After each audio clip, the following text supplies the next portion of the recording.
Dry ডের সুযোগে মদের কালোবাজারি ছক বানচাল করল প্রধাননগর থানার পুলিশ। গোপন সূত্রে অভিযান চালিয়ে ধরমনগর থেকে বিপুল পরিমাণ মদ উদ্ধার হয়।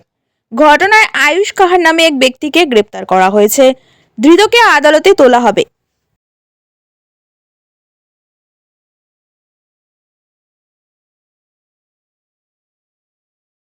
दर्जनों से ऊपर ज्यादा कार्टून विदेशी शराब जब्त हुई है। लाखों रुपए का यहाँ पर इस शराब का अनुमान लगाया जा रहा है। पुलिस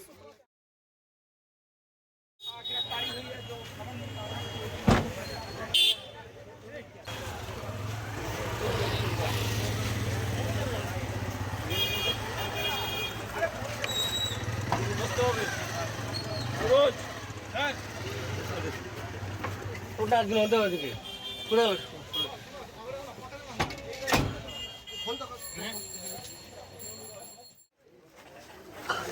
सारा काम किया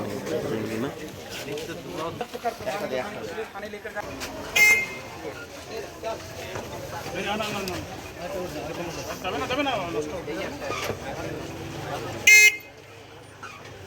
নিজস্ব সংবাদদাতা, দেশ বিদেশের খবর।